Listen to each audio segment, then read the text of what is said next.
When it comes to the Fantastic Four, almost every superhero movie fan knows about them. After all, their cinematic history spans from the early 2000s all the way to 2025. The Fantastic Four, First Steps, is quite a unique take. That little word, the, in the title almost feels like a subtle reminder. The iconic superhero team many of us grew up with is back. This time, it's a fresh cast playing familiar roles. So don't be surprised if this version is a bit more streamlined. There's no need to rehash their origin stories all over again. In today's video, let's dive into Film Crack Review's super early review of the Fantastic Four, First Steps. Just a heads up, we'll clearly go over what worked and what didn't, but absolutely no spoilers. So feel free to watch without worry. The Fantastic Four, First Steps doesn't follow the current MCU timeline. In fact, it's set in the past, and takes place in Universe 828, rather than Earth 616. The story centers around the family dynamics within the Fantastic Four. After a long journey together, Reed Richards and Sue Storm now have a son named Franklin, a child with the potential to alter the fabric of the universe with his powers. Meanwhile, the trailer has already introduced us to the villains of the story, Silver Surfer and the world-devouring Galactus, also cheekily referred to as the Chicken Chief by some fans. Silver Surfer arrives on Earth to warn everyone, including the Fantastic Four, that the planet has been marked for destruction, soon to be served up as Galactus's next meal. To carry out his cosmic plan, Galactus wants to take Franklin, Reed and Sue's child. This throws the Fantastic Four, Earth's so-called protectors, into chaos. Even with Reed Richards' genius intellect, they're at a loss for what to do next. What will they do to save both the Earth and their son? Catch the Fantastic Four, First Steps in theaters starting July 25th. Available in IMAX, or try out the dubbed version if you're up for a new experience.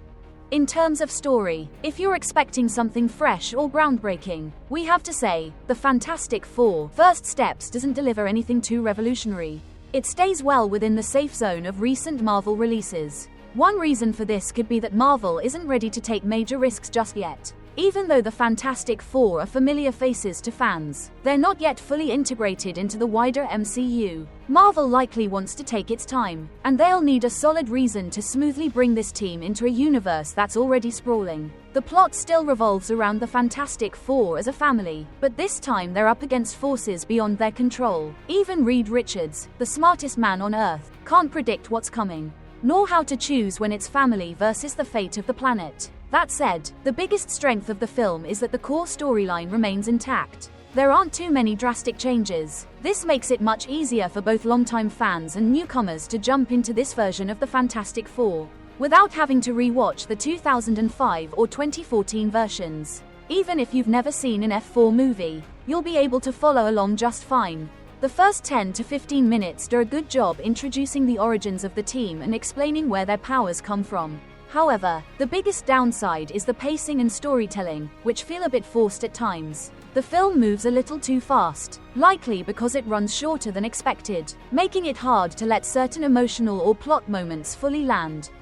When it comes to the cast, the standout performances definitely come from the couple at the heart of the story, Reed Richards and Susan Storm, played by Pedro Pascal and Vanessa Kirby. Their on-screen chemistry as husband and wife is truly compelling, whether it's in tender romantic moments or intense arguments. They play off each other extremely well. As for Reed Richards, while we won't question Pedro Pascal's acting skills, the character Mr. Fantastic doesn't really get many chances to show off his intelligence in this movie. That's mostly because the threats they face aren't Earth-based, they come from deep space or even beyond the known universe. Even something as personal as having a child, Franklin, seems to catch Reed off guard. It's a plot point that ironically doesn't allow him to use much of his so-called genius intellect. On the flip side, while Reed Richards is as serious as ever, let's talk about Johnny Storm. Back in the 2005 version, we had a wild, rebellious Johnny played by Chris Evans, full of reckless energy. In contrast, the 2025 version, played by Joseph Quinn, brings that same fiery attitude, but with a bit more maturity. Joseph's Johnny still has that hot-headed charm, but he's noticeably more grounded. Some might even say he's better behaved compared to his predecessor. One major change in this reboot is the dynamic between Johnny and Ben, the Thing.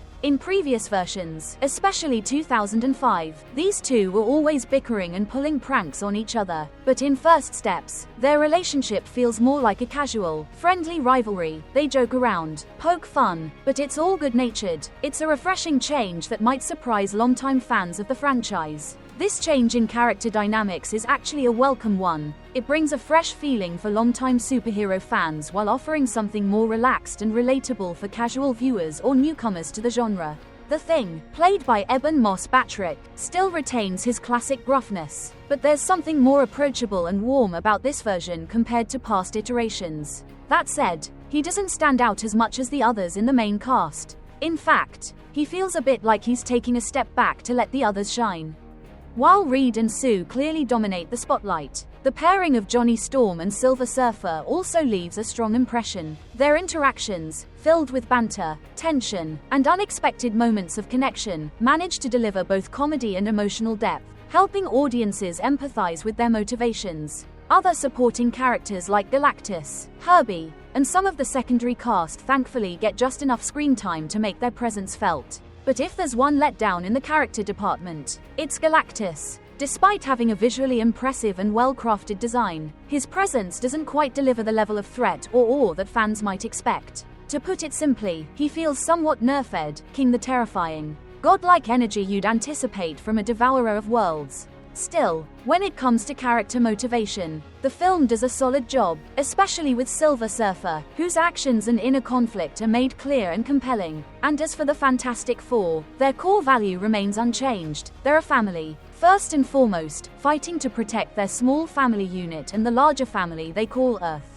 In terms of visuals, we think the design of Galactus and the cosmic imagery are done with great care. Even the sound effects when the F4 enter space, or the voices of Silver Surfer and Galactus, are very pleasing to the ears. However, the film has relatively few action scenes, and the background music isn't very impressive, so these two elements don't complement each other much.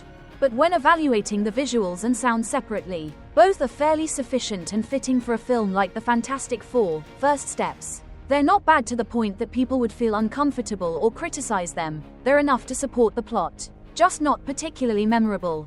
As we mentioned earlier, the plot of The Fantastic Four: First Steps is relatively safe, since this is the first time the four appear in the MCU, and they need more time to be fully developed before any major catastrophe strikes. However, Marvel usually doesn't bring disaster upon its main characters right in the debut film. Instead, the disaster often falls upon what they create. Every choice and action comes with both results and consequences. And unfortunately for the Fantastic Four, their lives are no longer just about fighting evil forces on Earth or from outer space. The threats are growing larger and increasingly beyond their control. What we really want to talk about here is Franklin, or more precisely, Franklin's powers, the future of the Richards family, a child who has the potential to reshape the entire Marvel universe, both literally and figuratively. We observed that all members of the Four, along with villains like Silver Surfer and Galactus, share a common motive and concern: Franklin. Everyone wants the boy. He will be the key to unlock everything, and also a highly dangerous weapon in the upcoming multiversal war. This builds great curiosity for the audience. Even we, after watching the movie, had so many questions about Franklin's powers and his future in the MCU. We believe this is probably the biggest highlight of the Fantastic Four: First Steps. In conclusion, the Fantastic Four: First Steps isn't outstanding enough to be called a masterpiece after Endgame. We suggest both fans and non-fans watch the film without setting their expectations too high, because it serves a very clear purpose: to pave the way for Avengers: Doomsday. There will be no plot twists, no explosive action sequences. Instead, it's a film about a superhero team trying to survive in a chaotic world, where they constantly face the threat of extinction. Every small action they take will determine the fate of the world. With the Fantastic Four: First Steps, aside from the word "the" placed in front of Fantastic Four, implying that this team is already very familiar to the audience, the phrase "First Steps" may carry the meaning that they are the beginning of new hopes, along with groundbreaking changes that could reshape the entire Marvel universe. After watching the film, feel free to leave a comment below so we can discuss your thoughts together. Thank you for watching our video.